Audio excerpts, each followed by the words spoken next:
שלום לכם, אני חמדה וזה בעלי אבי. אנחנו מאוד נרגשים, כי ממש עכשיו אנחנו בונים את ביתנו החדש והגענו לשלב תכנון המטבח. רציתי לשתף אתכם במשהו שגיליתי ויכול לשנות לכם את כל מה שידעתם על תכנון מטבחים עד היום. זה מה שקרה לי לפחות. במטבח. שמעתי פתרונות סדר וארגון, מיד קפצתי. הרי עם כמות הכלים והבישולים אצלנו בבית, יש צורך בסדר ומהר. נכנסתי לאתר האינטרנט של בלורן להבין אילו פתרונות קיימים שלא חשבתי עליהם. ואכן, ראיתי דברים מוזרים, כמו מגירת פינה, הדיינמיק ספייס ועוד כמה דברים שלא ממש הכרתי. באתר גיליתי כי ניתן להגיע להדרכה, חינם.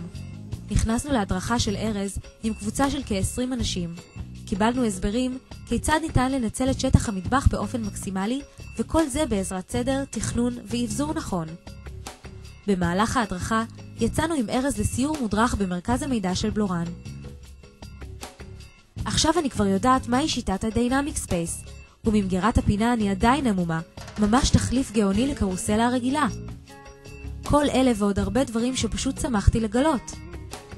קבענו פגישות לקבלת הצעות משני נגרים וחברת מטבחים ויצאנו לדרך. לאחר שהגענו להחלטה, קבענו פגישה עם מריה, מבלורן. חזרנו אל מרכז המידע עם תוכניות המטבח והחוברת שקיבלנו בהדרכה של ארז, שבה אפשר למצוא את הפריטים שניתן להזמין והנחיות למתקין. יחד עם מריה, תכננו את פנים המגירות והחלוקות הפנימיות של בלום, כך שיתאימו בדיוק לצרכנו. מריה הציגה בפנינו את המטבח הפעיל, ממש מטבח אמיתי, מתוכנן לפי הדיינמיק ספייס, עם החלוקות של בלום בתוך המגירות. איזה סדר מופתי! והמגירות החשמליות שגורמות למגירות גדולות להיפתח במגע אצבע, ממש הפילו אותי.